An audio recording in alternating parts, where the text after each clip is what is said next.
নমস্কার বন্ধুরা, 2025-এর অম্বুবাচীর স্পেশাল এপিসোডে আপনাদের সকলকে স্বাগত জানাই। আমি অপর্ণা। সবার প্রথমে জেনে নেব আজকের এপিসোডে কি রয়েছে। 2025-এ অম্বুবাচী কবে, এরপর জেনে নেব পঞ্জিকা মতে অম্বুবাচীর তিথি অর্থাৎ প্রবৃত্তি এবং নিবৃত্তির সময়সূচি কী রয়েছে, অম্বুবাচী কেন পালন করব আমরা। এরপর জেনে নেব অম্বুবাচীর দিন কোন কোন কাজগুলি করা উচিত এবং কোন কাজগুলি থেকে একেবারে বিরত থাকা উচিত। এই সমস্ত কিছুর সঙ্গে অবশ্যই জেনে নেব অম্বুবাচীর মাহাত্ম্য। তাই ফ্রেন্ডস, যারা নতুন আমার চ্যানেলে তারা অবশ্যই চ্যানেলটিকে লাইক, কমেন্ট, শেয়ার এবং সাবস্ক্রাইব করতে ভুলবেন না। কথায় বলে কিসের বার কিসের তিথি, আষাঢ়ের 7 তারিখ অম্বুবাচী। সূর্য যেই দিন মিথুন রাশিতে প্রবেশ করে তার পরের দিন থেকেই আষাঢ় মাস শুরু হয়ে যায় এবং তার ঠিক 7 দিন পরেই শুরু হয় অম্বুবাচী। এই সময় আমাদের ধরিত্রী মাতা ঋতুবতী হন, তাই এই সময় পালন করা হয় অম্বুবাচী। আমরা জানি যখন কোনো নারী ঋতুবতী হন তার মানে তিনি সন্তান ধারণে সক্ষম হন। বর্ষার আগমনে ধরিত্রী মাতা ঋতুবতী হন এবং ফলে ফুলে ভরে ওঠে ধরিত্রী মাতা। অম্বুবাচী চলাকালীন সমস্ত মন্দিরের দরজা বন্ধ থাকে, কোনো রকম কোনো শুভ কাজ অনুষ্ঠিত হয় না অম্বুবাচীর সময়। গৃহপ্রবেশ, কোনো নতুন জিনিস ক্রয় করা এবং বিবাহের মতো গুরুত্বপূর্ণ কাজও বন্ধ রাখা হয়।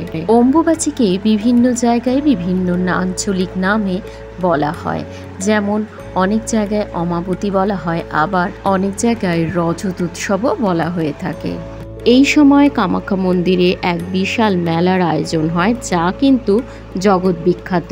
অম্বুবাচী চলাকালীন এখানের মা কামাখ্যা রজতশালা বা ঋতুস্রাব অবস্থায় থাকেন। 51 সতীপীঠের মধ্যে এই সতীপীঠটি অতি জাগ্রত।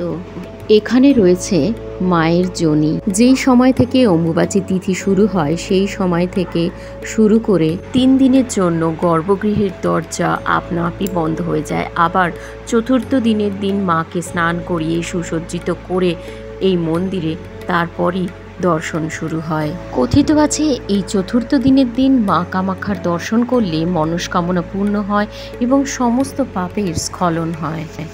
এবারে জেনে নেব অম্বুবাচী 2025-এ কবে পালিত হতে চলেছে। অম্বুবাচী শুরু হবে 22 জুন 2025 রবিবার, অর্থাৎ এই দিন অম্বুবাচী প্রবৃত্তি এবং অম্বুবাচীর নিবৃত্তি অর্থাৎ শেষ হবে 25 জুন 2025 বুধবার। অম্বুবাচীর নিবৃত্তি অর্থাৎ সমাপ্ত হচ্ছে। এবারে অম্বুবাচীর সঠিক সময়সূচি পঞ্জিকা মতে কী হতে চলেছে 2025-এ, আসুন দেখে নেওয়া যাক।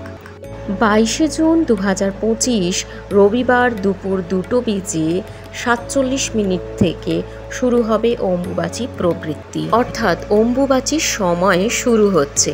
এবারে জেনে নেব অম্বুবাচী নিবৃত্তি অর্থাৎ পঞ্জিকা মতে কোন সময়ে অম্বুবাচী সমাপ্ত হতে চলেছে। 25 জুন 2025 বুধবার আষাঢ় মাসের কৃষ্ণপক্ষের অমাবস্যা তিথিতে রাত্রি 3:11 পর্যন্ত রয়েছে অম্বুবাচী নিবৃত্তি অর্থাৎ তিথি সমাপ্ত হচ্ছে। এবারে আমরা জেনে নেব অম্বুবাচী পালনের কিছু নির্দিষ্ট শাস্ত্রমতে বিধি নিষেধ রয়েছে। চলুন সেই সম্বন্ধে জেনে নেওয়া যাক।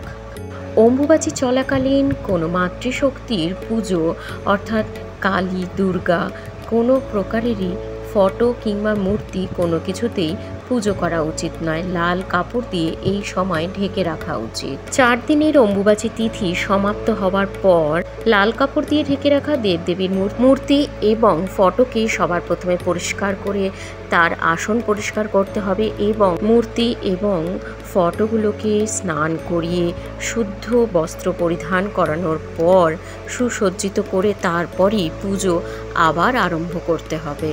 অম্বুবাচী চলাকালীন যখন পুজো করবেন তখন কোনোভাবেই কোনো মন্ত্র পাঠ করবেন না। ধূপ ধুনো সাহায্যেই শুধুমাত্র পূজা প্রদান করবেন। অম্বুবাচী চলাকালীন গুরু মন্ত্র পাঠ করা কিংবা গুরু পুজোতে কোনো রকম বাধা নেই। আগেই বলেছি এই সময় কোনো রকম কোনো শুভ কাজ করবেন না। বিবাহ অনুষ্ঠান, গৃহপ্রবেশ, নতুন জিনিস ক্রয় করা সমস্ত কিছুই বন্ধ রাখবেন। অম্বুবাচী চলাকালীন কৃষিকার্যও বন্ধ রাখুন। এই সময় কোনো রকম কোনো খনন কাজ কিংবা লাগুন চলানো এই সমস্ত কিছুই কিন্তু বন্ধ রাখবেন।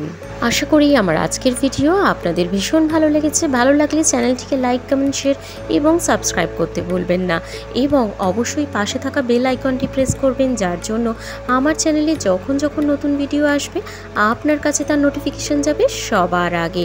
আর খুব তাড়াতাড়ি রথযাত্রা স্পেশাল এপিসোড নিয়ে হাজির হব। আজ এই পর্যন্তই, নমস্কার।